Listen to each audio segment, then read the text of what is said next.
শহীদ মিনারে ফুল দেওয়ার বিধান কি তা কি শিরক? প্রথমত আমাদের জানা জরুরি যে ইসলামের দৃষ্টিতে কোনো মুসলিম মৃত্যুবরণ করলে স্বাভাবিক মৃত্যু হোক বা জিহাদের ময়দানে শাহাদাত বরণ করুক অথবা অন্যায়ভাবে জুলুমের শিকার হয়ে মৃত্যু করুক, তার জন্য কি করণীয়। যেমন তাদের জন্য দুয়া করা, তাদের পক্ষ থেকে গরিব অসহায় মানুষকে দান সাদকা করা ও জনকল্যাণমূলক কাজ করা, সাদাকায়ে জারিয়ামূলক কার্যক্রম করা ইত্যাদি। এগুলোর মাধ্যমে তারা কবরে উপকৃত হবে ইনশাআল্লাহ।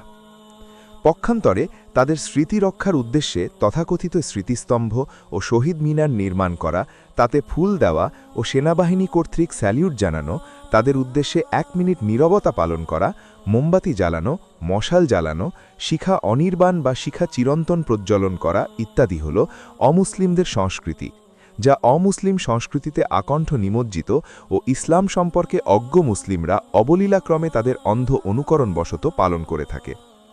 ইসলামের সাথে এগুলোর দূরতম কোনো সম্পর্ক নেই, অথচ ইসলামে অমুসলিমদের অনুকরণ করা কঠোরভাবে নিষিদ্ধ, তা ইবাদতের ক্ষেত্রে হোক অথবা আচার আচরণ, পোশাক পরিচ্ছদ, রীতিনীতি বা কৃষ্টি কালচারের ক্ষেত্রে হোক।